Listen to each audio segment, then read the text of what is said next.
I'm Rick Keith, Executive Director of VNA Health Foundation, and it's my pleasure to welcome you all to enjoy and hear the findings that Dr. Christopher Kerr will bring to us in this video.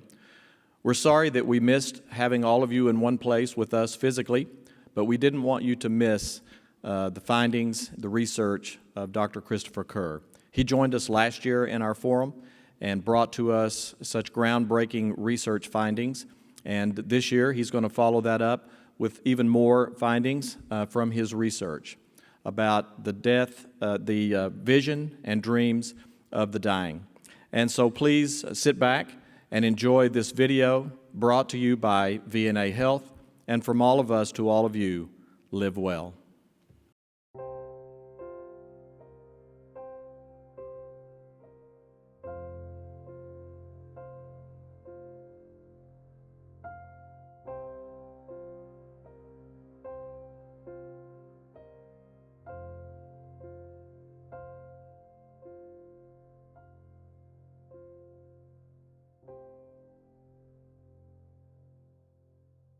Well, good evening, and thank you very much for inviting me back yet again.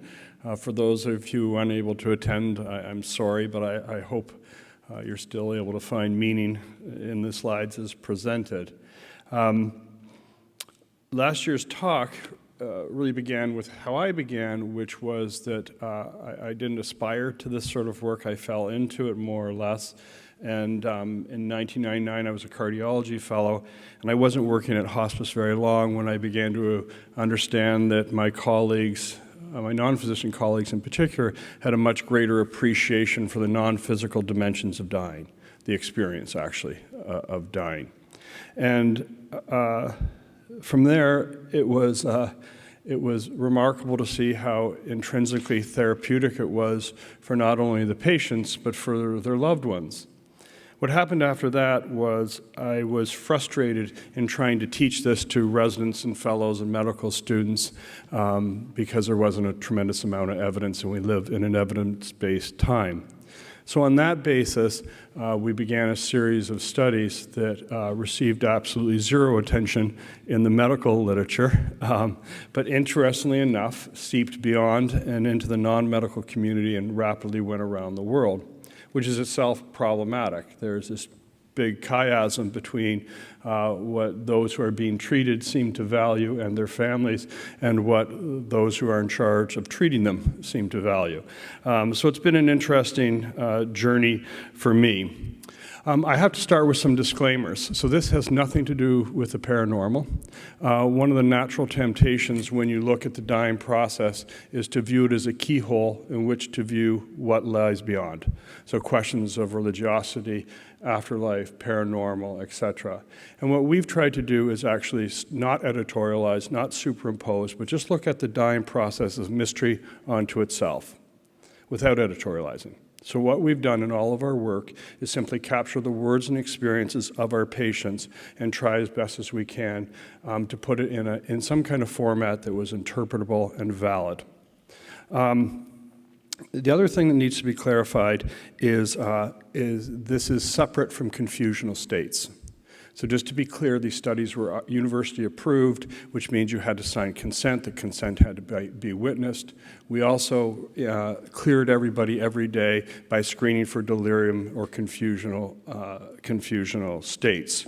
I think one of the things that gets lost is everybody assumes when you're talking about dying experiences, you're talking about the minutes and hours before death. And the truth is most people do in those periods have changes in mentation, changes in level of alertness and attention and that sort of thing. What we're talking about is people who are often days, weeks, months prior to death. Another thing that we did that was actually done from a defensive position is we started to film people. I knew very early on that there was assumptions going to be made, that there was assumptions these people were confused or broken in their mind, that they were frail and feeble. And so it became very important that we captured them on film. Ironically, the footage that we shot is actually the core elements of a full-length documentary in a Netflix audience. But again, originally it was designed to present to a medical audience, and in truth never got to see it because they weren't that interested. So I think that sums up essentially what we're talking about. Definitionally, end-of-life experience are these subjective events that people have. It actually it refers to exactly the experiential piece of dying, the non-physical parts of dying, and often includes these remarkable dreams and visions. So just to quickly recap a lot of what I was trying to show last year in our first series of studies, what we did is we had a standardized questionnaire, and we asked people daily until death what their experiences were. We asked a number of things. Were they awake and sleeping? Were they real? How real on a 1 to 10 scale? We asked them to look through a menu list of what the content was, whether it was comforting, discomforting. And then we included qualitative components that looked more deeply at the meaning and the experience, what it felt like for them. And in that first round of studies, we found that 88% of people were in fact having these experiences at least once. As they approached death, there was a dramatic increase in frequency of these experiences, predominantly of seeing people who they loved and who had passed. And that was interesting because when we measured comfort on a 0 to 5 scale, with 5 being the most comforting, people who were seeing the deceased had the most comforting dreams. So it's as though there's this built-in mechanism as you approach death, that there's an increasing frequency of this feeling of reunion, of being loved, of being returned, and that, interestingly, did two things. It provided overwhelming comfort, and it lessened the fear of dying. The difference with the videos I'm going to show this year as opposed to last year is some of the videos are actually the same people, but we've included their family members. I mean, among the many things that hospice gets enormously correct is we treat people in the context of their lives, and we honor their relationships. Nobody dies alone. They die in the context of those who care for them and whom they care for. So what you're going to hear is what the effect of these experiences meant. And it turns out what's interesting is how people die absolutely affects how they're bereaved. And you're going to see this again and again. Since then, we've done several studies. We've actually surveyed over 750 bereaved family members and actually shown that people who are partnered or who witness these events have actually meaningful positive effects in their bereavement process. So the first video is of a woman named Jeanne, and a couple things to pay attention to that we hear again and again and again. Vividness, striking vividness. Very little is said, enormous amount is felt, understood, carried inward. It sounds what she's describing, it could be a script for a horror movie with people touching her, but that's not the experience. And people don't come out of these events asking for analysis or what the metaphor is or how it should be interpreted. They're just given an understanding. They're giving an experience and a memory. And this is Jeanne, and this is her daughter talking about this. I think more and more people are getting a little bit more hip to dreams than they were before. When I think of my mother, I just think of a really vivacious, energetic. She was the type of person that when she walked into a room, it lit up. So when I walked in one morning, she said, "I had the most amazing dream." And I said, "Tell me about it." And she said it was so detailed and so real that she felt that it was actually happening. And I was laying in bed, and people were walking very slowly by me. The right-hand side, I didn't know, but they were all very friendly, and they touched my arm or my hand when they went by. But the other side were people that I knew. My mom and dad were there, my uncle. Everybody I knew that was dead was there, and they passed and did the same thing. she described this as more of an event that she would believe almost happened. She knew that she didn't believe it happened because she woke up and she was at home, but she said it was as if she were in a different place. Boy, I remember seeing every piece of their face, and I mean, I know that was my mom and dad and uncle and my brother-in-law. That dream And her successive dreams and experiences made her feel comforted. I felt good. I felt good to see some people. And the other ones didn't bother me either. I have seen my mother recently more.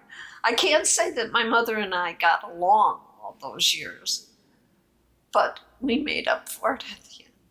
And she said to me, "I'm not crazy, Jewel." And I said, "I don't think you are, Mom. It's okay." When I told my family that I was happy about it, and that's what they asked. How does it make you feel?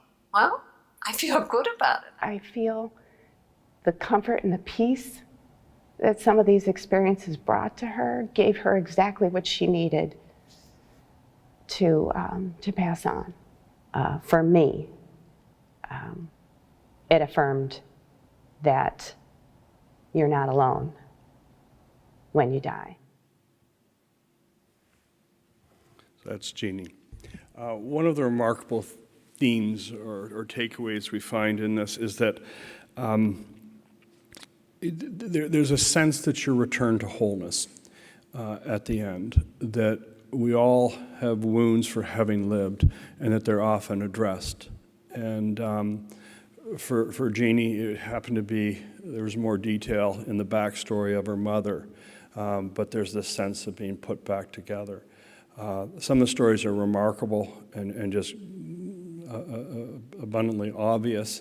A gentleman who lost an arm as a child playing around trains at a time when you were more likely to be doing blue-collar and physical work. In fact, his mother put him into a reform school type saying, hoping he'd get a better education. But his whole identity was shaped, obviously, by this childhood experience and wondering how he was going to cope, how he was going to provide. And that obviously, that kind of injury or trauma never leaves.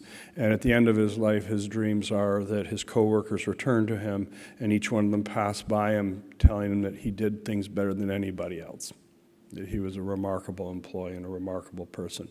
We had a mother whose child was in prison, and again, this went to her core identity of who she was. And in her dreams, her deceased parents come to her and tell her what a remarkable person and parent she was.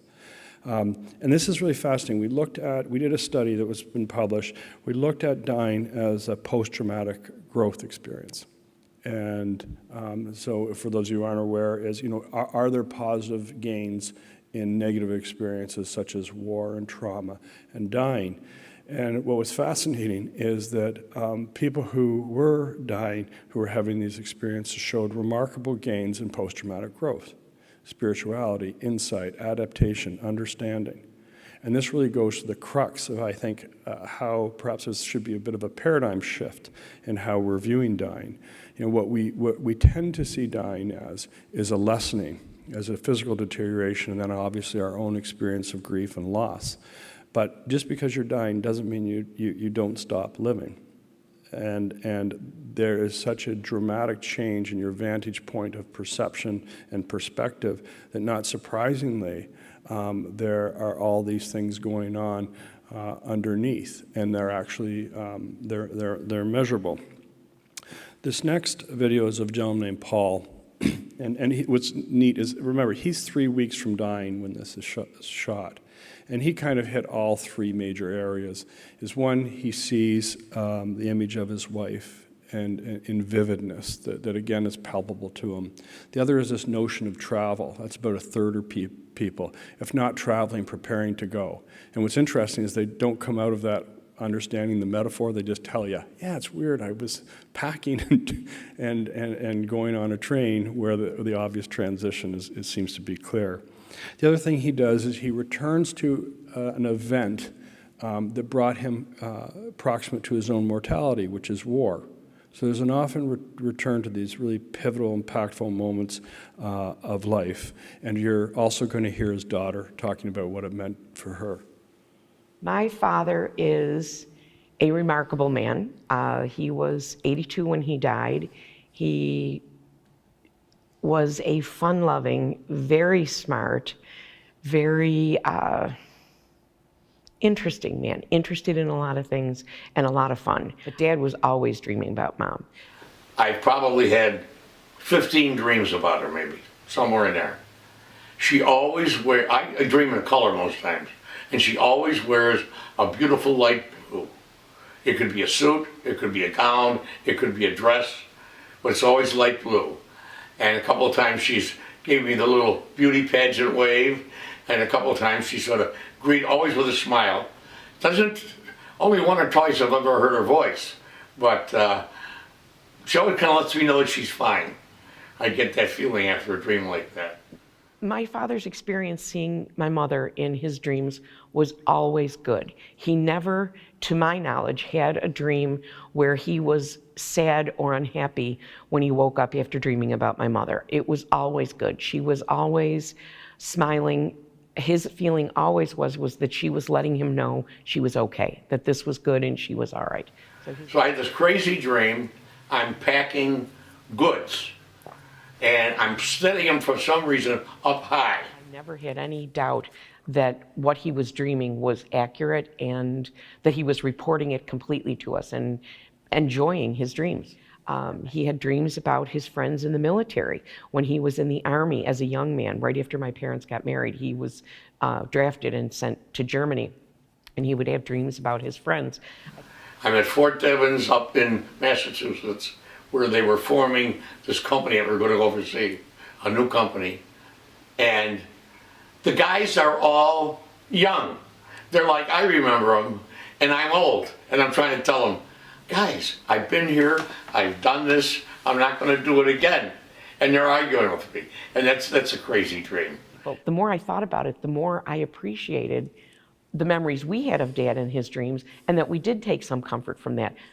I definitely feel that having those memories of my father's dreams and him sharing them with us keeps us connected, most definitely. My father's dreams definitely changed how I looked at him and what he appreciated in life.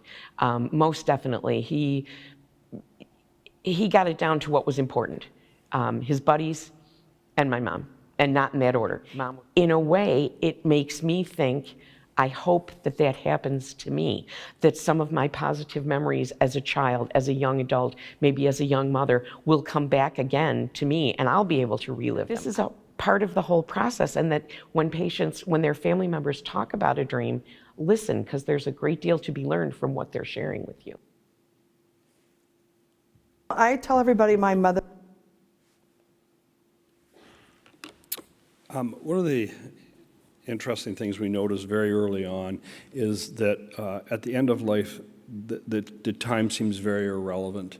You could be 95 years old, you lost your mother when you were 5, and it's her voice you hear saying, I love you, or her perfume you smell. And conversely, the people who withheld love, nurturing, conditioned love, harmed, they seem to be excluded from these experiences in a remarkable way. So there's this kind of final justice where the scales are things like love and forgiveness. And this is really a remarkable story of Beverly. And I'm going to tell you a bit of the background story because I think it's equally as compelling. So this is Beverly and her husband Bill, and that's Beverly on the right with her 2 children, Susan and Scott. And Beverly's story is interesting. She grew up outside of Cleveland, and she grew up with a very strict mother who actually would do things like when she came home, would make her hold a toothbrush and polish furniture for X number of times. So it was a cold house. There wasn't a lot of warmth from her mother, but she had a father who had this interesting and appropriate name named Mentor, and he was a mailman, and he was the opposite. He was openly affectionate. They enjoyed laughter and closeness, and they almost had this existence in the house and then another one outside of the house. And he was a mailman. And what she would do is she would time the day when she would leave the house after school, after doing her chores, and she would meet him in a clearing by the woods, grab his hand, and they would finish the route. So she's going to reference that, so that's part of the story. The mother never appears in any of her end-of-life experiences. Then on the right, so Beverly and Bill couldn't have children. And they went to an orphanage, and they did what people do. They looked for the child with all the life in their face, the ruby cheeks, giggle, whatever. And that was Scott, the little boy on the right, and they brought him home. And for a year, she was tormented by the child that she didn't bring, the one that she didn't need, but the one that needed her. So her and Bill go back to the orphanage looking for the child with the vacant eyes, who was unlikely to be chosen. And that's Susan, who you're going to see in the film, who to this day views herself as the luckiest child to have the parent she did. And Susan actually was born to a woman who was raped at 16 and who tried to self-induce abortion by starving herself, so she was premature. And Susan at this age had already had 2 abdominal surgeries. And that's the little girl she takes home, who, of course, ends up being the one who cares for for Beverly at the end of her life. The other part of Beverly's story is her mother called her an ugly duckling and said she had 2 left feet. And she met this wonderful Irishman named Bill, who loved music and loved to dance. And one of the great joys of their married life was they were phenomenal dance couple. And apparently the floor cleared. So her long life, she's got this kind of unusual childhood with this dichotomy between a parent who loves her and one who withholds love. And that's one set of dreams she has. And of course the other is the dancing when she says she feels, as he described it, as her princess. I tell everybody my mother was my best friend. We shared everything. There was nothing that we didn't keep from each other when I was having problems or whatever. I always felt that I was comfortable and can go to her with some of the things that often kids maybe not feel so safe talking about. Do you dream about your family at all? My dad, Your dad? yeah. He was one of my favorites. Yeah. She woke up one morning and she said, I got to get the route finished. I said, oh, okay, what do you mean by I got to get the, Daddy and I have to get the route finished. Well, he was a mail carrier, Okay. and he would wait for me when he'd come home and I could finish the road with him. And then this recurred a number of times. Okay, so like say the second time she would say, I have to help with the route. She would start using the names of the people who were in the houses, because after a while, the people who lived in those homes would come out to meet my grandfather, get their mail. And then so she would say, oh, well, Mr. Smith had this blue tie on. And I remember it always seemed like he had a blue tie on Tuesdays. It wasn't like it was past tense, even though I knew this was in a time frame in her past when she was younger, but she talked about it as though she were that age with my grandfather and telling it like she, was with him at that all night, and they'd been doing the route. I did dream about us dancing, and they had taught us a new dance step. They wanted us to perform it, and I remember that. It's a nice dream. It is. It's a wonderful dream. She would describe the dress or whatever it was, and whoever it was that was playing, whatever band was going to be, at this supper club. And those experiences were real for her and very empowering for me to see she's not frightened. She's not worried at all about what it is. This is joy and happiness. You always worry that they're in pain. And, what I realized was she wasn't in pain. She was living in these moments of joy. I think it's very easy, like, oh, they're drugged up or they're losing their mind. I never once thought my mother was insane or that these were like delusional or whatever. And it doesn't mean there's not the loss, but it made it, this is the pain that's filled with love and great remembrance. And I couldn't have asked for anything better.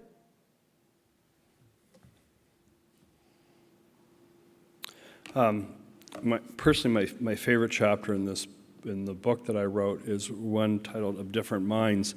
One of the things, unfortunately, that happens when you're doing our sort of research is you exclude people who can't understand the implications of consenting to a study. When you think of how much dementia, for example, is out there, and the fact that they aren't necessarily fully understood or investigated is a problem. I also think it's a problem that we tend to talk about people who are cognitively different in terms of their deficits. That's the currency we use, particularly when we medicalize them. So when we talk about dementia, we talk about their performance on a cognitive plane or dimension. And what's lost in there is that people often have very rich emotional lives, textures and tones and histories that aren't assessed or aren't understood. And in some ways, I actually think they're sometimes more vibrant than those of us who are cognitively intact. One of the people in the book is actually my medical partner's mother, who lived in the Netherlands during when the Nazis occupied, and she was traumatized in unbelievable ways. She was casted so she wouldn't be put into a breeding program. Her principal was shot in front of her. And then she endured a number of horrible traumas. She had her first husband who was lost at sea. She emigrated to the United States reluctantly, but there were relatives here in Cincinnati. She married my partner's father, and then her first child died of leukemia at age 3. Then her husband dies at a relatively young age from a heart attack. And my partner and her family describe her in less than glowing terms. She was bitter, she was angry, she blamed everything in her life on being victimized and being out of her control. And she then became demented. And then everything became blamed on the Nazis. If you lost the remote control for the TV, it was the Nazis. If the dinner was cold, it was the Nazis. And that's where she lived. Then an interesting thing happened. As her dementia advanced, she got placed back to a more distant time, and the time in between was erased, which is not uncommon for a demented person not be able to tell you what they had for breakfast, but they can tell you what they wore, the dress they wore at their prom. And where she got placed back to was a time when she was a mother, when her 3-year-old was alive. And she spent the last months of her life looking at the picture, blowing the picture to the child, saying, "I love you." But it transformed who she was psychologically. And this person who was generally cruel and dismissive of people, now if somebody came to help her in her room, one of the aides or nurses, she would say, greet them with a big hello and how are you and thank you.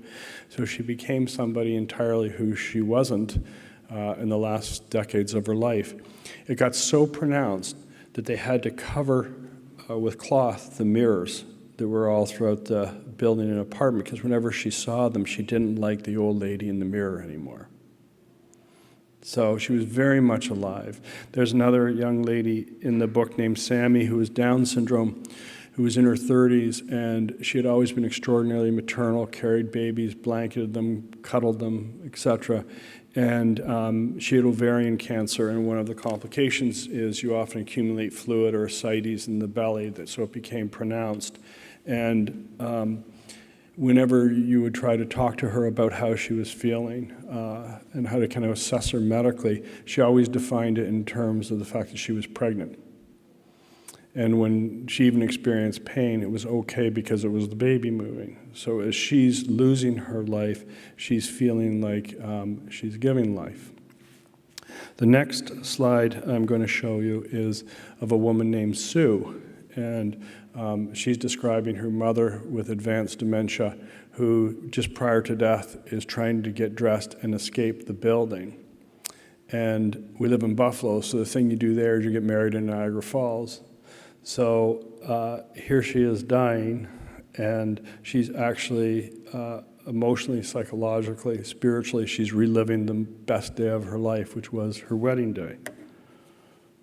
So there was a lot of talk about, I had a dream last night and Gary was there, or Gary came to visit me, or we had dinner together. And she got to the point where she didn't even talk about it in terms of dreams. she talked about, I had dinner with your dad and Gary last night.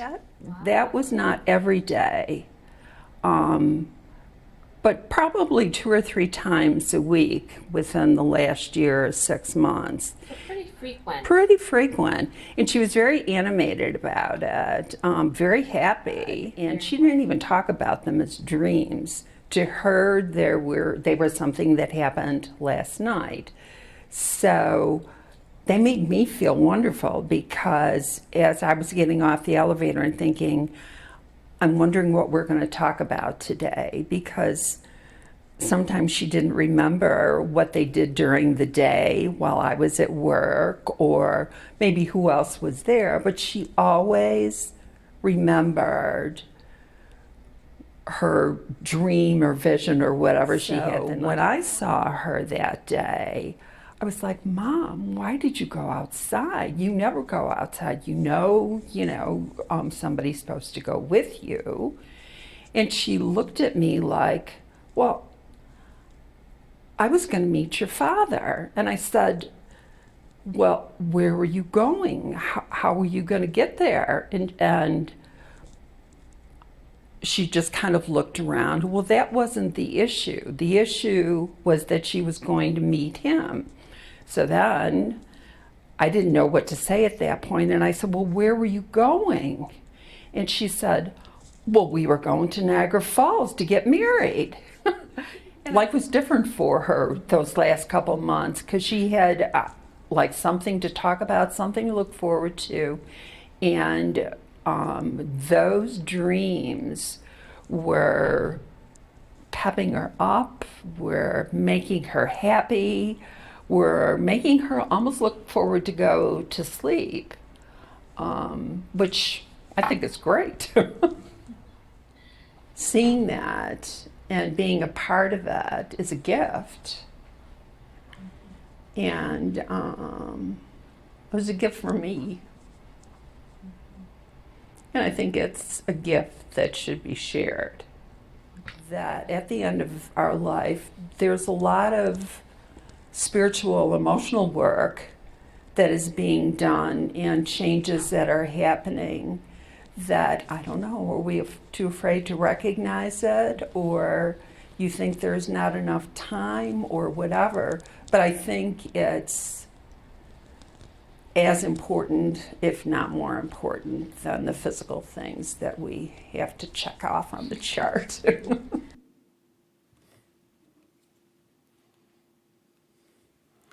I think most of us who are healthy and cringe at the idea of our own mortality can relate to these beautiful words from Dylan Thomas, this notion of fighting the dying of the light. But he's anticipating, he's imagining what death is. And I think that's relatable to us. But when you actually hear some of these folks, they're describing, they're not fighting against, they're actually trying to get toward. And this comes out again and again and again. The next video is actually one of my favorites. He's very hard to understand, so there's subtitles underneath it, and I apologize for that. But watch a couple of things. Watch how he struggles to find language, to find descriptors for what it is he's seeing and feeling. And watch him, his body language, how absolutely overwhelmed he is emotionally. And then, just put it in some kind of rubric, because this isn't that. He's having a different experience that he's struggling to capture. So this is Horace. There's this just mass green, like a pasture of green, green grass. But again, hard to describe, because it was a color green that I've never seen before. It was so vivid and so, it was like lifelike. And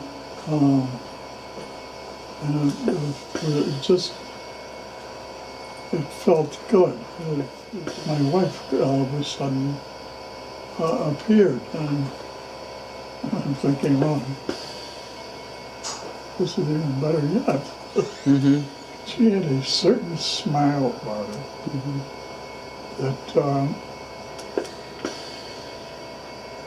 was more like a joke. It was like I got you. And I'm wondering, what is the joke? What do you know?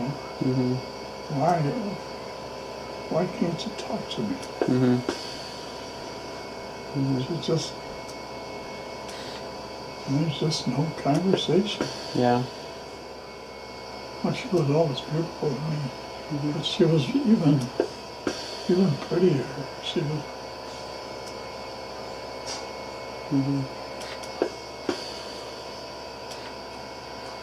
She knew me inside out. Yeah.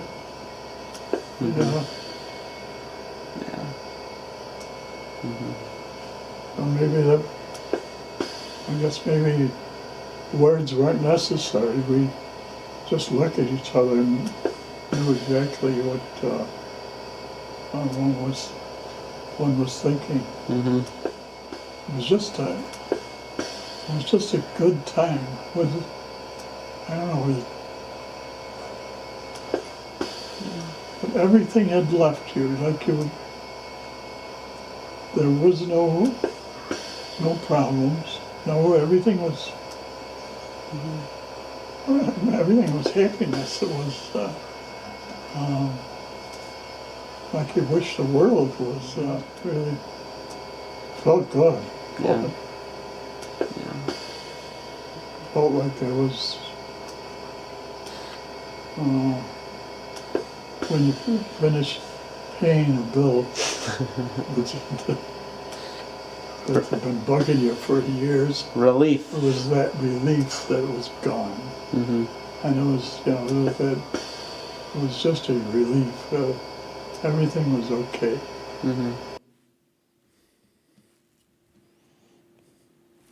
I just want to return to this idea of bereavement. So in the last series of surveys, which I believe were about 500 bereaved family members, over 45% reported that they were witness to these events, which is really remarkable because so rarely is it given permission or alluded to by the clinical team. These were folks who just happened to be able to understand what it was they were seeing. And the general take home was this, is that what was good for the patient is good for the loved one. And we actually looked at grief scales and we showed significant positive gains in terms of transitioning, remembrance, adapting, going forward, etc. So this really does matter. And it's this idea of dying really isn't a medical treatise, but it is a closing of a life, and that never occurs in solitude. This next gentleman, his name Norb, and he's referring to his wife's passing, and he says it better than I can. So she started like chanting, "I'm going home, I'm going home," over and over and over again. And that's kept up almost all afternoon. I'd give her a drink or something, bring her bed up, and as I brought her bed up, her head would go up and still stare at the ceiling real hard. About, I'll say right around 3 o'clock, I said to her, "What are you staring at so hard up there?" She says, "It's the angels. They're coming down to take me home to heaven." And those were the last words that I ever heard her speak. She was total content. She had been fighting cancer for about 13 years prior to that there. And I knew that now she was at total ease. She's done. That it was the end, and she realized that she was happy that she was gone. And how does that make you feel? It put me at ease also, knowing that. It's been hard at times to grieve her loss. But knowing how she died, what mood she was in when she died, has put me at great ease over it, really. Now, do you think, often about that experience? Do you ever revisit it? Oh, yes. Oh yes, I think of that there a lot, and still, how I can hear her chanting over and over and over again. It's made me feel at ease knowing that she was at total at ease when she died. It wasn't that she was suffering or anything. She was happy that she was going, and the angels were coming to get her. Definitely has been ease as far as my grieving over her loss, knowing that, hey, that she was at ease when she died. Who do I want to dream of? Her waiting for me up at the gate. You know, she's the love of my life, and I want to be back with her. Is there anything else you would like medical professionals who take care of people who are dying to know about these experiences? I think it's a field that really should be looked into deeply. That it's something that affects everybody. It affects everybody differently.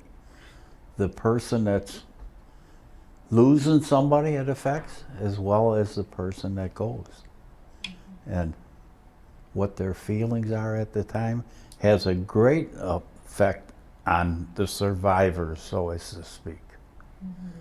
And to know that they went out happy, in a good mood, not suffering, hey, that's the main thing. So among the most important conclusions, I think, is that these events don't deny death, but more importantly, they affirm having lived. And that's really where you end up. The other thing that's remarkable is there's always this thread, or usually this thread, of connectivity between and across lives. So you could be a child looking at your mother who's talking to the grandmother. So whether living, dead, it doesn't seem to matter. The currency always seems to be these ties that bind us to one another, which are usually strong, unconditioned love. And sometimes these very impactful points are made through the most trivial of actions and gestures. And this is a wonderful video where I title It's About the Sauce, and she's talking about her boyfriend's end of life, and here she is. So this is the one and only picture that exists of Patrick and I that was snapped by my niece at a wedding, because neither one of us are overly photogenic, and it just wasn't our style. And this picture, because we did not live together, we each owned our own home, went back and forth for 15 years on each other's mantles. Patrick didn't cook, with one single exception of making his grandmother's sauce, which he did, I want to say, about every 4, 6, 8 weeks through the entire 16 years I knew him. Patrick was the only member of his family that knows how to make the sauce. And for all the years I knew him, he insisted something was missing. After his grandmother had passed? After she had passed, and she had passed well before I had ever met him. I even tried to help him make it once, and I got banned from the kitchen because he insisted that an Irish woman was no way could ever make old-fashioned Italian sauce like Grandma used to make. Fast forward to, this would be the Sunday before he passed. He woke up in the morning, and I couldn't get him to eat. He wasn't hungry, total loss of appetite. And I'm like, baby, we got to make you something for breakfast. What do you want? He goes, I'm full. I said, Pat, you had a snack pack pudding yesterday. You're not full. And he's like, oh, no, I ate with Nana Dolores last night.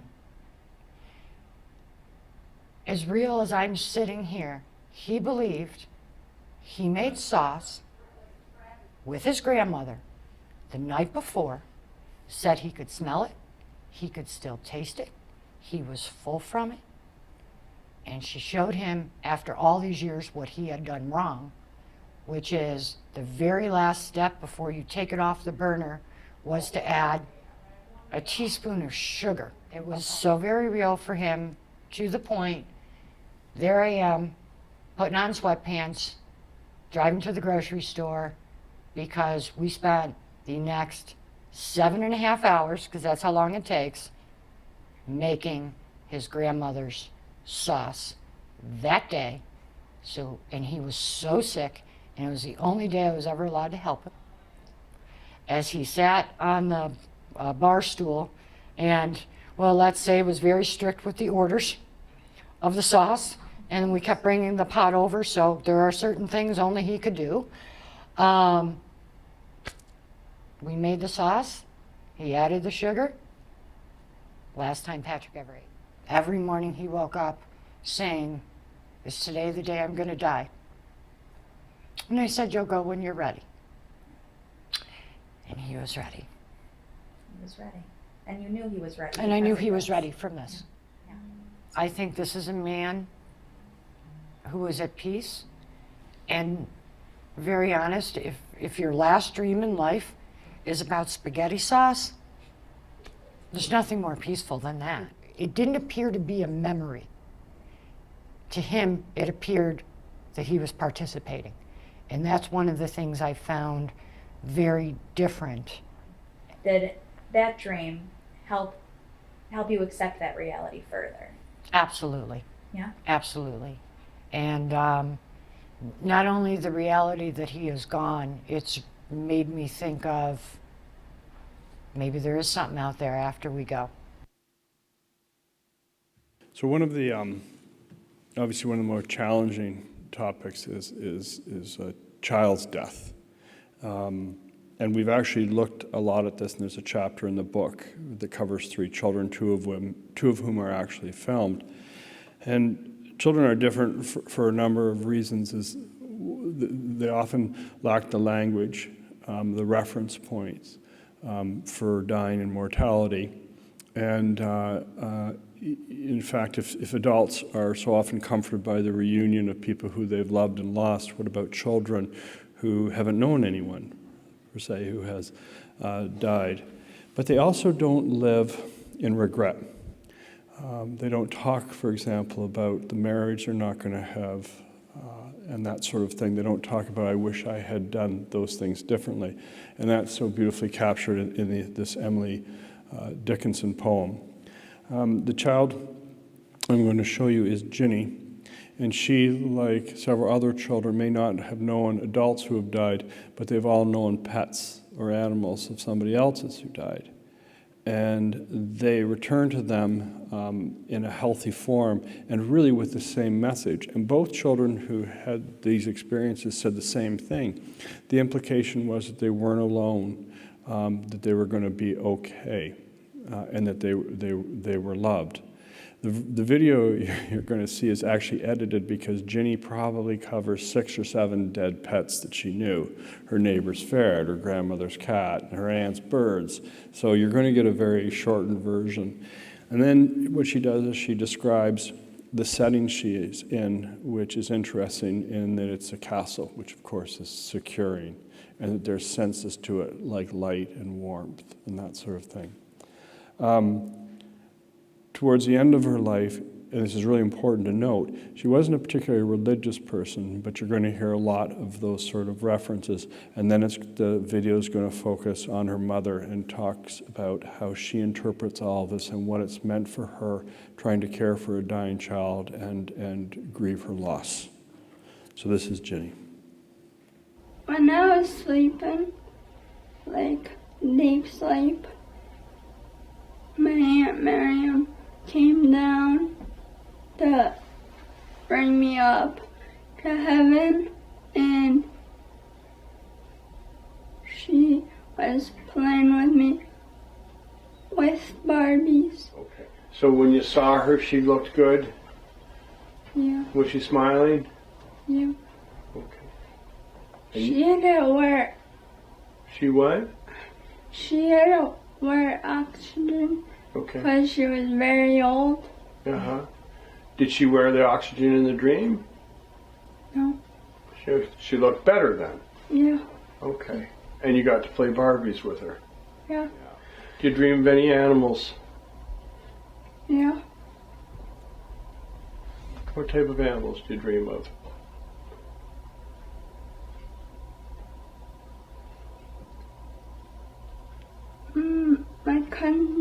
dog that passed away. What was the dog's name? Moose. We- I see Daisy. That was my grandma's dog. Daisy? She passed away. Okay. And so you get to play with that dog in your dreams? Yeah. What does all of this mean to you? You get to see all these animals. That's kind of neat, huh? Yeah.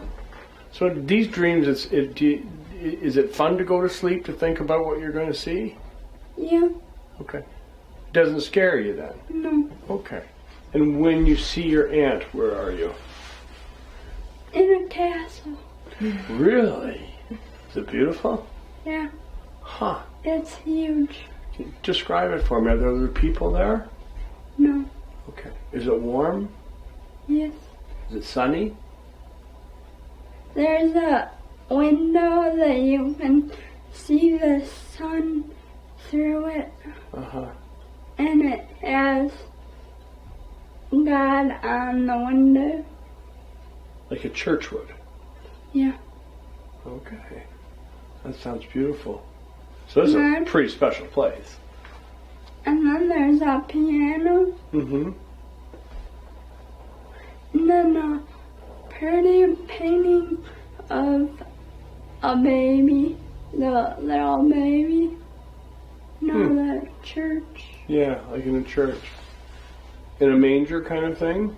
Yeah. Yeah. What do you think the castle is? What does it mean? Safe place. Safe place. Yeah. Safe place, and it's sunny and it's warm. And your aunt's there. And then they have a pool, Really? a built-in pool. Whew! You like to swim? Yeah. Okay. Yeah. You nailed it. And you got the world's best smile. Is there anything else we should know about you? I'm beautiful. You are beautiful.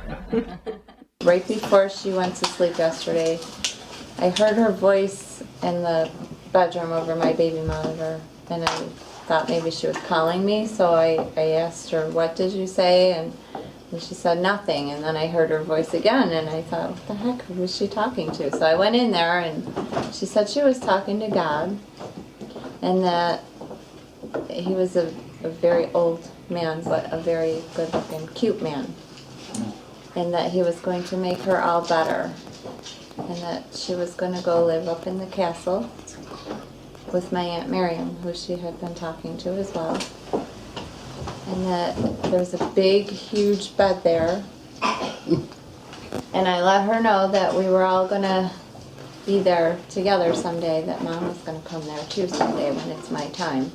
And she said, and God will make you all better when you get there. What does it all mean for you? Well, it kind of helps.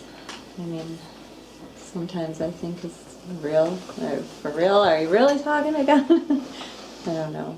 After the conversation with God and after my talk with her, she's been just calm.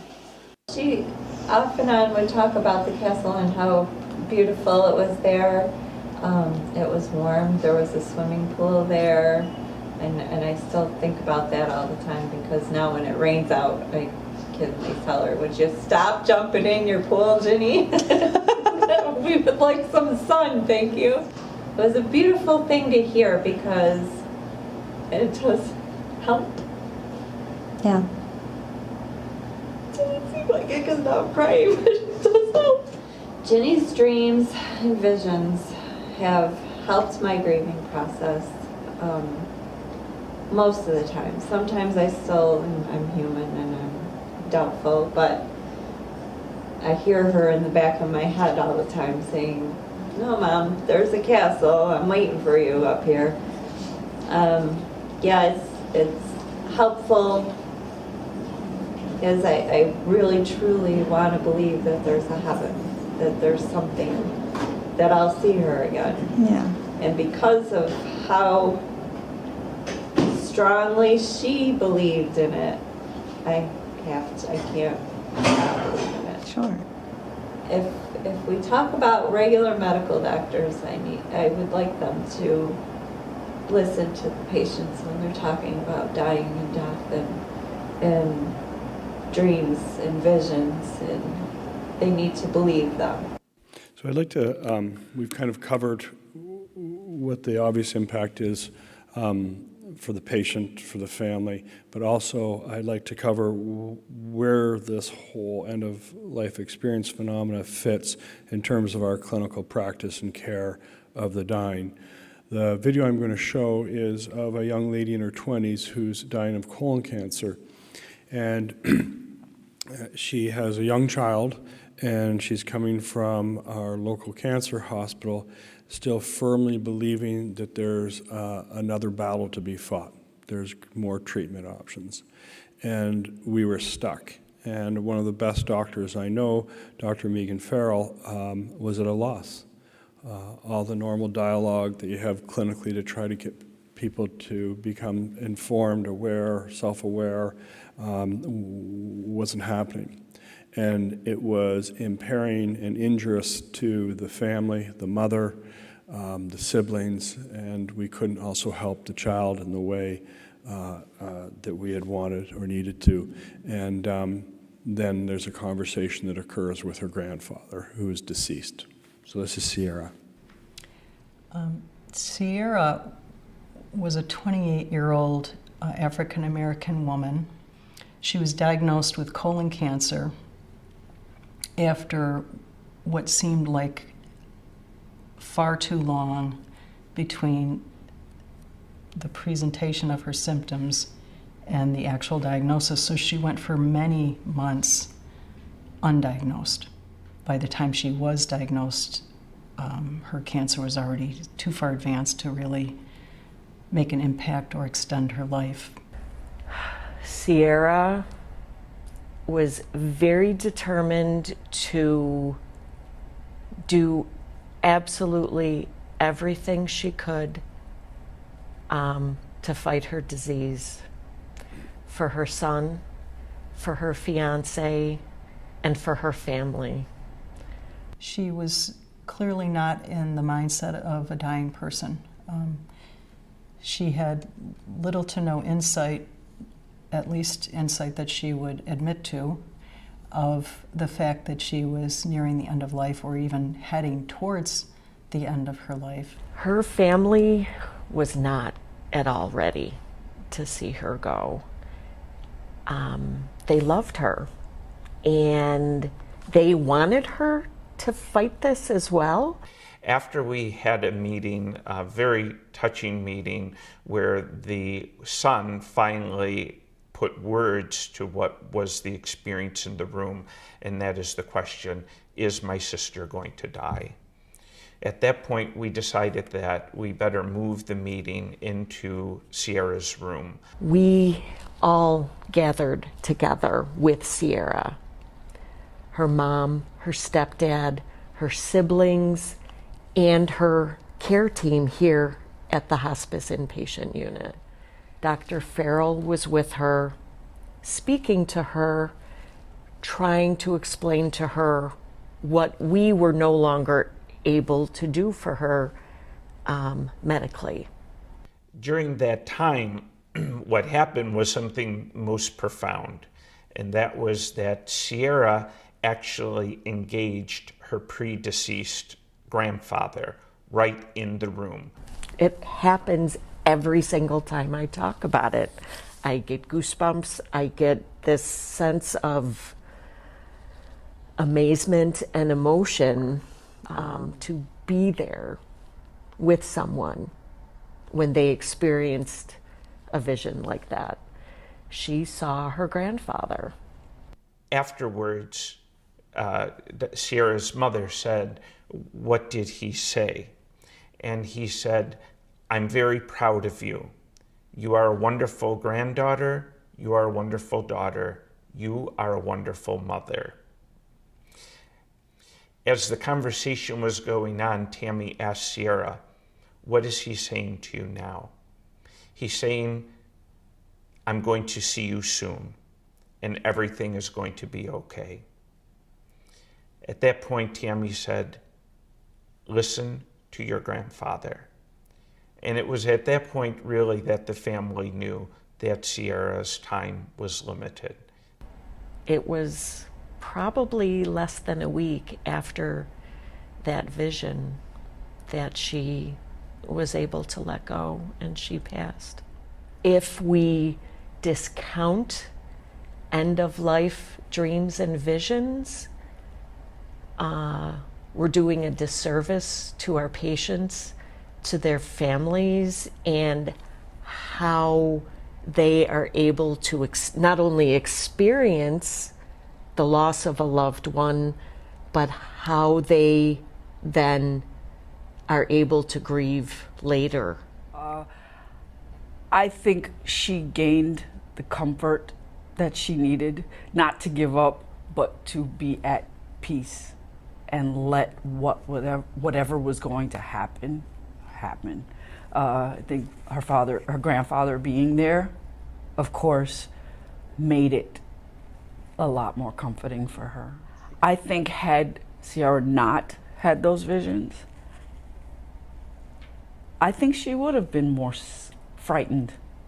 I think she may not have had that, I don't want to say easiness, but that I think she would have been more compelled to vocalize how frightened she was. But knowing that he was there for her, it made it very much easier for me, because I knew she would have him to be with and he would take care of her. It does help me process the loss, because I believe they visit us, both of them.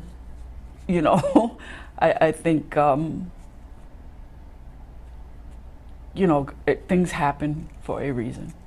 And yeah, she's not in pain anymore, and she's back to her healthy, playful, joyful self, you know. And he's there to watch over her as he did here. When it comes to dealing with patients who have these experiences, is not to dismiss their feelings and what they are relaying to you, what they've seen, who they're speaking with, because it's real. It's not, in my opinion, it's real. To them, it's real.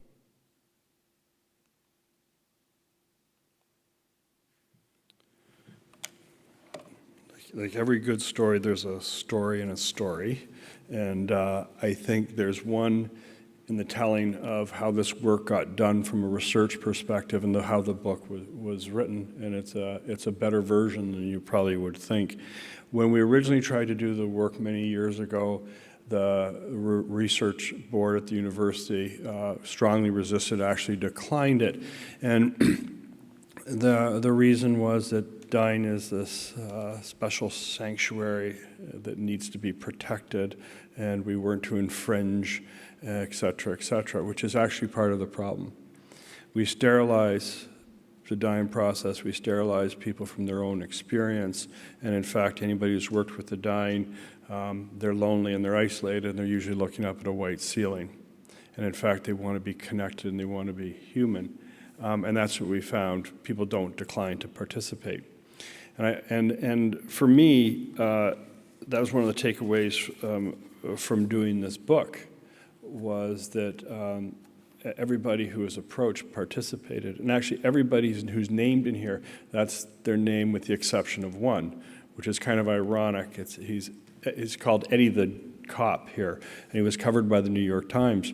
And the only reason it's not his real name is because he had been molested by an uncle. The children were trying to protect the aunt, so they wanted a different name. The aunt comes in to be interviewed for the book, and she insists they use a different name because she's trying to protect the children.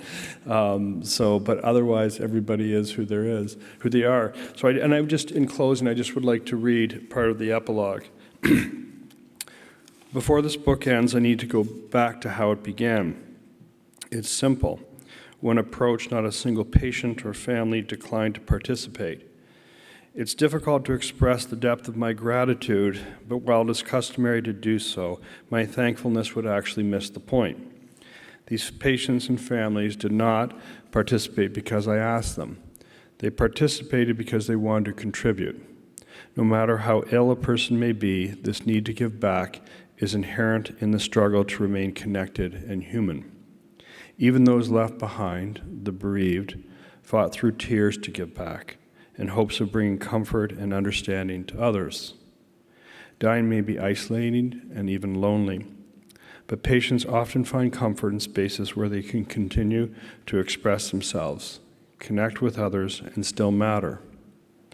Long after the battle to overcome illness is lost, the dying continue to fight, but they are not fighting against, only for and toward. They fight to have relevance, to find meaning, right up until their very last breath. Why else would people, bedridden and fading, find in themselves to share their stories? Not the embellished versions we typically tell, but the real stuff that comes from having lived and mattered, from heartfelt pains, deep secrets, and distant losses to enduring love and wisdom gained. These moments, measured in days and hours, are not motivated by the possibility of any future gain. They constitute a wished-for and self-generated ending. Illness and tragedy naturally demand that we look inward, an artifact of our fight for survival and our innate resistance against mortality. As sickness begins to overtake the drive to live, there is a shift. The dying continue to cherish life, but not for themselves, for others. They express concern for loved ones in gestures of kindness and hope, even as they say goodbye. Buried within these stories is the same awe-inspiring message repeated again and again. This book evolved from these final goodbyes while relaying stories of hope and even grace. So it is with reverence, not gratitude, that I acknowledge the patients and families who contributed to the writing of their stories. These are people who had faith that their voices, softened or at times silent, mattered, and that they would still be heard. Thank you.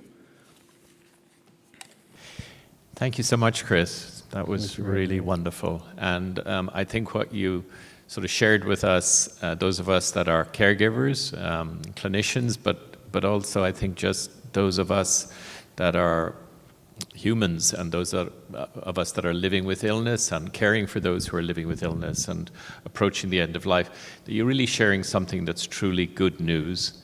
And for patients, the good news I hear, or part of the good news is you're not alone, and help is on hand.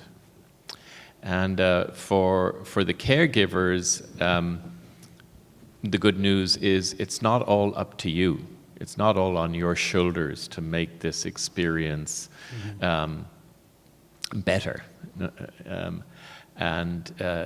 Your patients that you're caring for, or your loved one that you're caring for, has this incredible potential within themselves.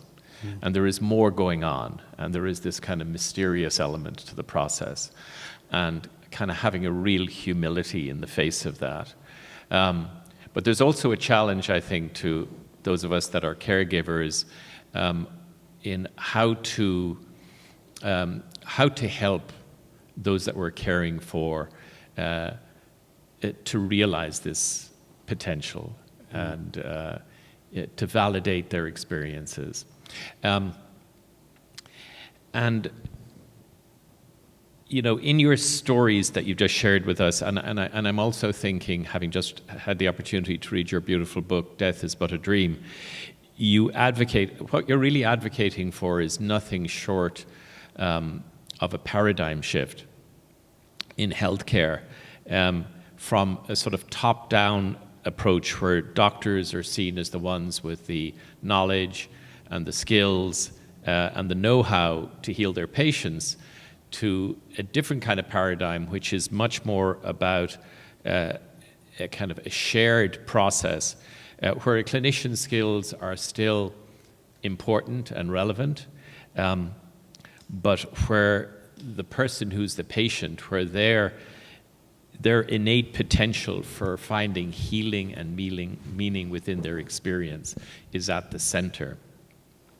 You write in the early pages of your book, doctors owe it to their patients to incorporate this awareness into their practice. End-of-life experiences ought to be recognized as evidence of the life-affirming and inspiring resilience of the human spirit that drives them. They're proof of humanity's built-in, natural, and profoundly spiritual capacity for self-sustenance and self-healing, grace and hope. They help restore meaning at the end of life, and they assist in reclaiming the dying as a process in which patients have a say. They also benefit those left behind, the bereaved, who get relief from seeing their loved ones die with a sense of peace and closure, which we heard so powerfully again and again from the relatives just now. So, Chris, my question for you is, what does this all mean for those of us who are caregivers, professional caregivers, yes, doctors, nurses, clinicians, but also those of us who are family members who are caring for a seriously ill loved one or someone approaching death. You've made it clear that it's not about us all becoming psychoanalysts, and and I realize that this is more than one question, but how do we do this? Can you paint a picture on what this might look at the bedsides of the loved ones we cared for? Sure. Well, I take a broader view first. I think that what we've somehow managed to do is we've taken a profoundly human experience and we've medicalized it to the point that we've actually dehumanized it. And in order to reclaim it, to find our way again, we have to view it as more than a medical problem to be solved. And in fact, there's a small role for medicine, modern medicine, when we think about it. In fact, nature assumes its rightful place, and medicine really goes somewhere else. And if it's to be a human experience, it needs to be approached in dimensions that are spiritual, psychological, built on relationships. So I think that's the first thing that has to be. Stop looking at it as a medical treatise to address. It really is life closure. It's not more organ failure. Really, the patient in the bed doesn't care what their renal function is anymore, or their heart echo, or what their labs show. What they get reduced to is the best things for having lived. They're returned to that state, and that's what needs to be connected to. I think in terms of actually how that happens at the bedside, I think it first happens with permission, with granting space, for normalizing.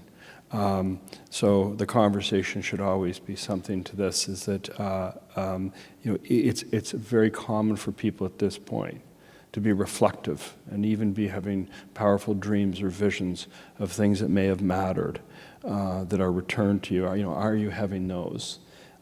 It's analogous to talking about men about anxiety who are short of breath. If you ask somebody, are you anxious? They'll probably say no, but you say, it's pretty common if you're short of breath, you're built to be anxious. Are you anxious? That's a very different discussion. So I think one of the mistakes is to look to medicine for these answers. That would be utopic, and I would hope that that's where clinicians go to. But I think it's a lot to ask in this medical culture. For them to be comforters of the dying. Because what that requires is presence.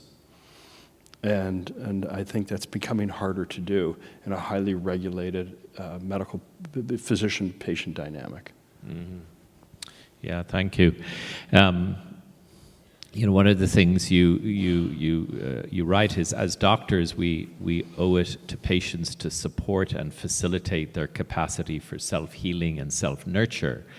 And so, I totally agree with what you say about, the dying process being a human process and a natural process rather than a medical process, a bit like birth, and that And yet there is still a role for us as clinicians around the edges of that, in terms of doing what we can to make the physical aspects of that process easier, and help in practical ways with the patient and the family.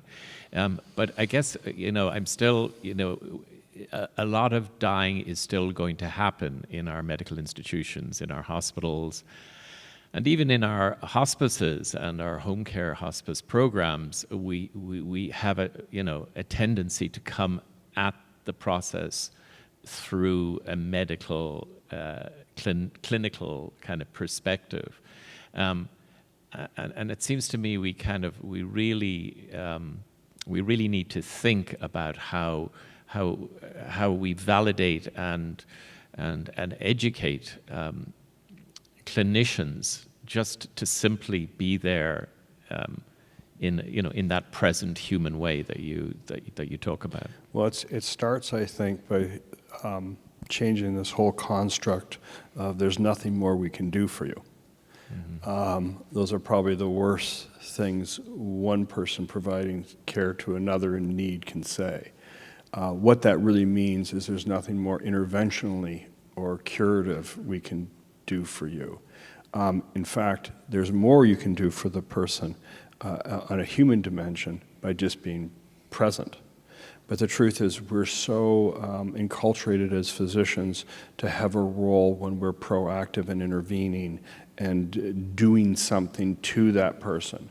It's a role reversal, because what I hope the book is saying is a lot of what to do actually resides in the person who's dying.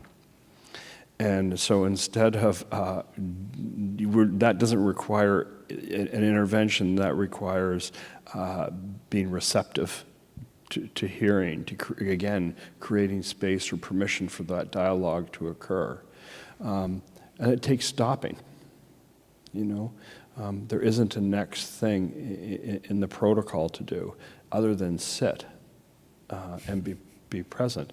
And that's a very hard thing. In terms of young doctors, I actually think there's a multitude of reasons why this becomes important. One is, I think that's where the true richnesses of the calling occur, is in tending to patients as people.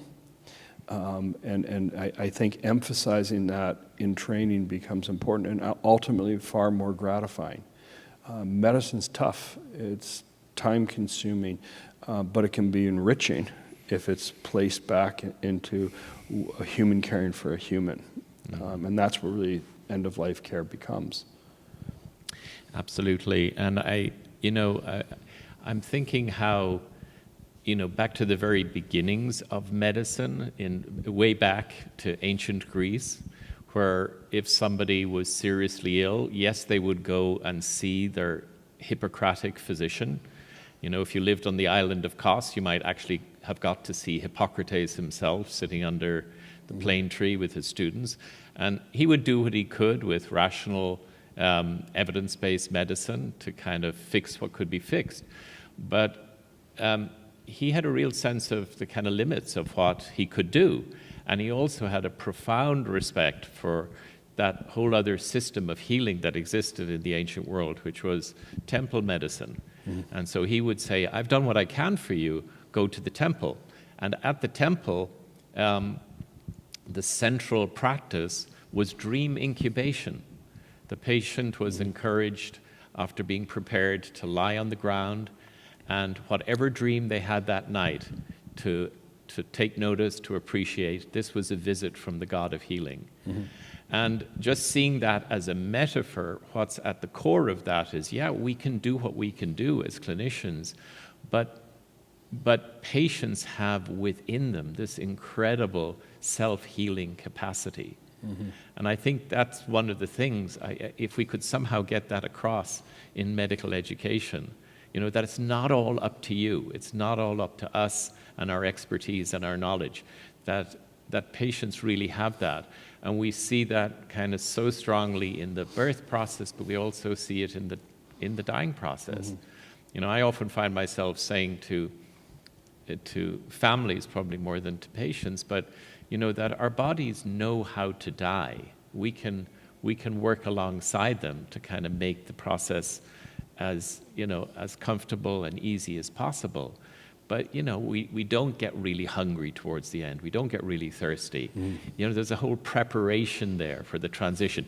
But that's also true psychologically, spiritually, that we've been doing this for hundreds of thousands, maybe millions of years. The human body has been going through this transition, and the physical body and the psychological body and process knows how to do this. And so it's kind of, one of the things that really struck me, Chris, was that, coming towards the end of your book is, and it's all throughout your book, but is that you've really come to this place of incredible humility as a physician.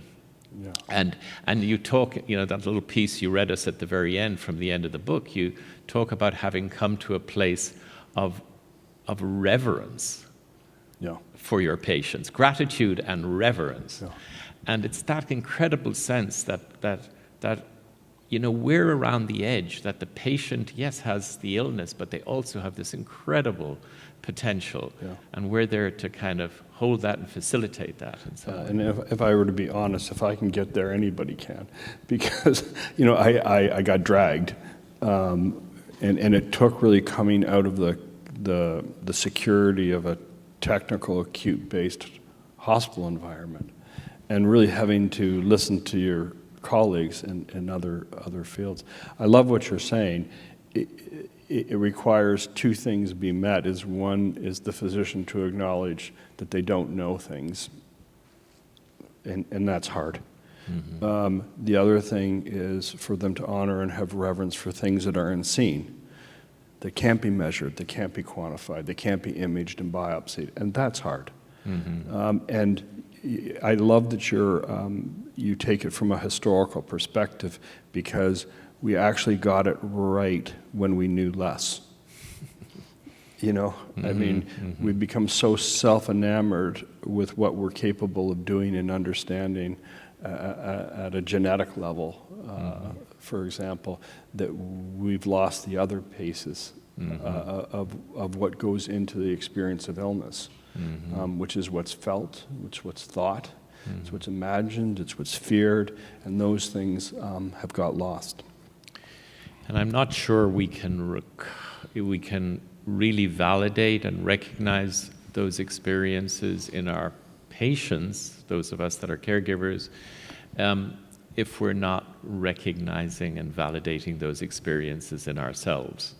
Yes. And that was, I was lucky to be part of a process at McGill University in Montreal in the early 2000s, where we were introducing a training in healing to the medical curriculum. Mm-hmm. And we had a 2-year working group that came up with, was kind of brainstorming, how do we come up and do this? Because part of our tasks as clinicians is not just to prevent and cure, but is to facilitate mm-hmm. this inner process, which you so beautifully just shared with us, that happens right up to the very last moment of our lives, this sort of inner healing. And where we came to was that the piece that's really been excluded from medical education is the subjective inner experience of medical students. And if we can find... It's actively being shut down. It's actually being shut down. Yeah, I think you can make the argument that the art of medicine is actually de-evolving. The hopeful part, my editorial on this, the more hopeful part of it is I think we're evolving outside of medicine. I think there's, culturally, there's an expectation that we reclaim aspects of the dying process from people who are either experiencing it or caring for somebody who's experiencing it. So I'm in the short run, in my lifetime, I'm less hopeful that this is going to come out of pure medicine, but I think that it's going to come mm-hmm. from outside. Interesting. Chris, if I could ask you one kind of a practical question, the dreams and visions and experiences you've just shared with us through these stories have been sort of, I think, positive and you know, and clearly healing, not just for the individuals who experience them directly, but for their families.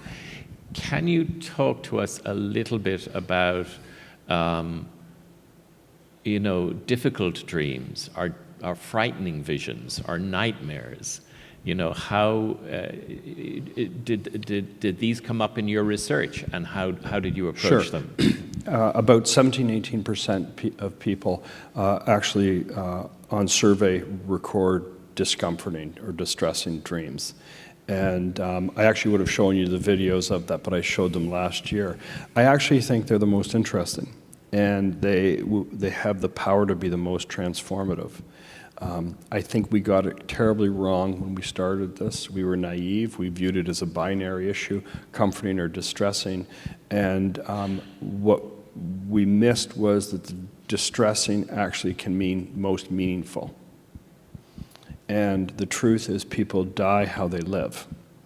And the video that I would like to show, and if you don't mind me telling you the brief story of Dwayne, who was in his 40s, and he had been on crack since the age of 16. He was in prison more than he was out of prison in his life. He had murdered 2 people in self-defense and never served time for either of those.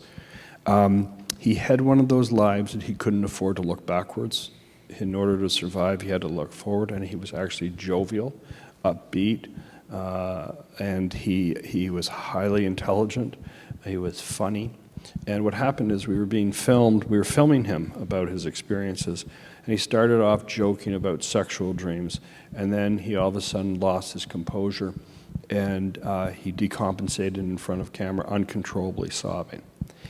He had head and neck cancer with open wounds in his neck, and his dreams were actually that he was being stabbed by all the people who he had harmed.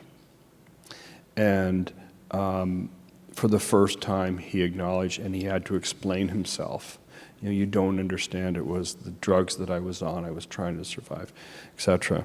Now, as you and I both know, it's very hard to die comfortably if you're not only, if you can't sleep, if you're not only have physical pain, but psychogenic pain has to be addressed. He couldn't sleep and he was tormented. But what happened was, he awoke from these nightmares with a powerful need to reach out to a daughter.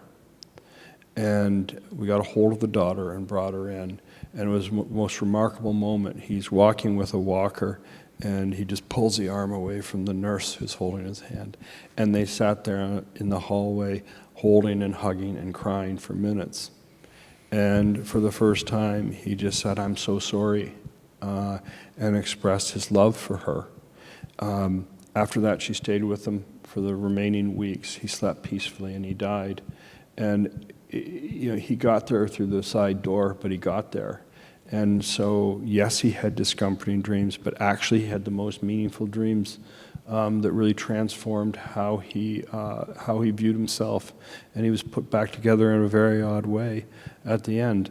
And those sort of phenomena, we have got many examples. The one in the book, for example, a man who revisits the invasion of Normandy. 67 years, he had PTSD, and he's finally relieved. And you know, you think that the point in the book is there was no drug therapy, there's no talking therapy. You know, you talked about the inner resource to find a different place within us. I think that's actually what happens even more so in people who are having harmful and discomforting and distressing experiences, is somehow they reach inside and they find a better way out. It's remarkable. Beautiful. No. Beautiful. Thank you. Thank you.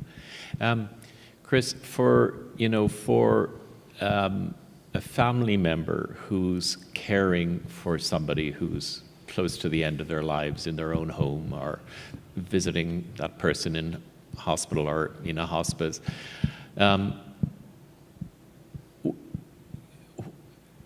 what could you say? I mean, is there something you would do you encourage us to, when we go in first thing in the morning and ask that person how they slept last night, to ask them, you know, did you dream last night? I mean, can you give any kind of simple pointers to how we could invite the kind of conversation around these experiences? Well, first of all, we always say the fifth vital sign is pain, and I actually think the holy grail is sleep. without quality restorative, it's the one commonality, the end point of illness is this pull to sleep comfortably. If you can't sleep comfortably, dying becomes highly problematic. So I think as a measure of dying, we need to know how people sleep. But, you know, I think it's important not just for the patient, for the bereaved person, the caregiving person. The question that I would ask if I was looking at a loved one in a bed with their eyes closed is, where are they? How are they? And I think that's okay to ask. I think the idea that you can't approach that is a disconnecting judgment. And I think it's okay, and it's quite natural. And I can just tell you my own experience, and in the work we've done, is people were like, yeah. Well, this is, you know, some people are more revealing than others, but it's also often addressing a misconception, because periodically you do have people who say things, boy, I thought the tumor went to my brain. I thought this was just me. I thought this was the medication. All sorts of misconceptions. So going there first and discussing it and normalizing it also becomes important for contextualizing it. Because the inverse can be that somebody's misconstruing what's happening to them. Beautiful. Yeah, thank you so much. One other question I have for you, Chris, is have you noticed in your research any differences among different sort of cultural groups, you know, European Americans, African Americans, Native Americans, you know, different kind of... Unfortunately, as you know, minority groups are so poorly represented in hospice. We certainly have them, and we can't, you know, we don't have the numbers to statistically prove or disprove, but we have not seen variations. The commonality is there throughout. The other thing that's interesting is when you look at religious belief systems, which is always problematic, because, for example, somebody could write, I'm Catholic, but they may not be practicing, or you know what I mean? But we don't see differences there, and we've looked. Okay. Thank you for that. You know, one of the things I've heard you saying, I think it was in your talk last year, but it kind of comes through again in the stories you just shared with us this morning, is though it's as though, you know, the dreams that come to individuals close to the end of their life, that they're almost more like answers than they are questions. Yeah. And that stayed with me. I think there's something really beautiful about that. Could you say a little more about that? Yeah, it's spectacular. Well, if you think of it, the time for therapy is over. And there's not anybody who looks at this who doesn't want to do something to it. And I get the question, you know, why don't you bring in a psychologist at that point? And the thing is honestly, I've never had the experience where somebody looked up from a bed and say, hey, doctor, what do you think this means? And it's so highly personalized, individualized, and owned that there sometimes isn't even a need to share. But it also happened in a way that's matter of fact. And the other thing I love, and this seems to be a big difference from people who have near-death experiences. They come out of that experience, white light tunnels, which we don't see, and a need to proselytize and write books and tell them what God told them or what an angel told them, and da-da-da. Never heard it. There's no unveiling. There's no great epiphany. There's no trumpet. It's more life. And sometimes it's just about the sauce. You know, it's the little things that are the biggest things, but they don't require explanation. They just are. Well, it goes back to your point that it's built in and innate. It's part of the human experience, and some of it's completely understandable. At the very end of life, you should go back to what mattered most. There should be a better story, that the things that are most meaningful aren't actually lost. They're there in you. You know, earlier in disease, you stop worrying about paying the bills and the little things that complicate actually experiencing life. As you get closer to the end, I think that's even more pronounced. And you know, the relationships that are complicated seem to go by the wayside, and what truly matters is at surface. So, a sort of falling into place, a sort of Yes, rightness. yeah. Yeah. I like this idea of being made whole or put back together. Yeah. That's beautiful. And that's a beautiful way to end. And thank you Good. so much, Chris. Thank you, as always. Pleasure. Yeah, pleasure. Thank you. Thank you.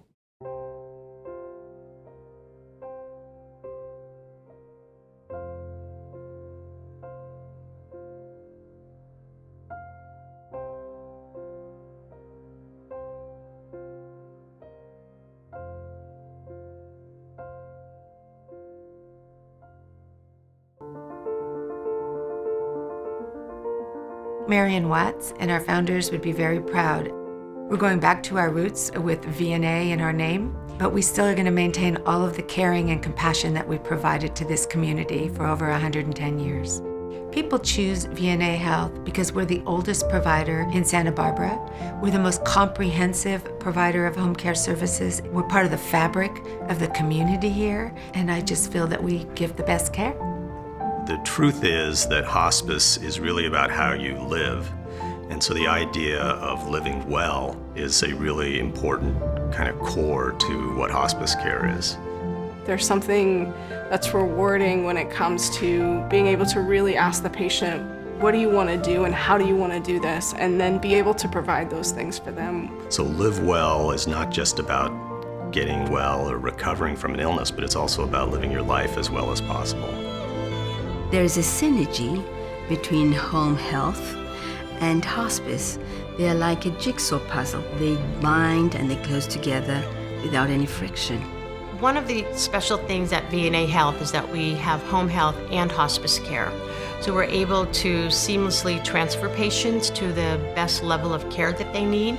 The staff that I work with and work for are truly some of the best people I've been able to work with, both in healthcare and outside of healthcare. You guys, I just want you to remember that we're here for the patients and their families, that they can live well, and so remember when you're out there what we're doing this for. We care for one another, and it's apparent in our everyday interactions.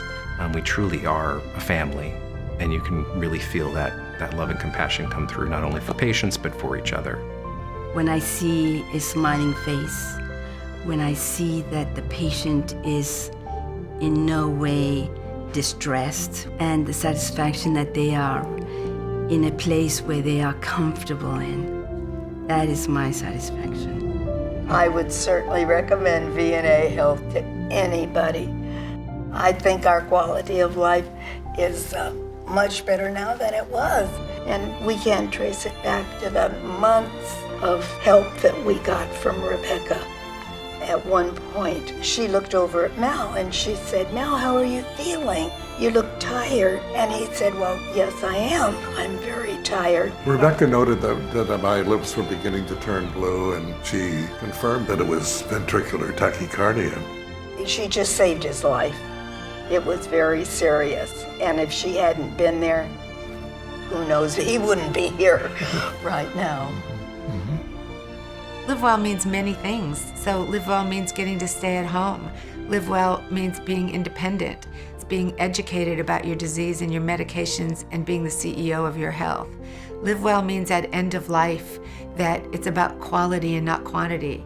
It's about leaving your family members intact so they're able to move on and live a full life. All of those things are live well.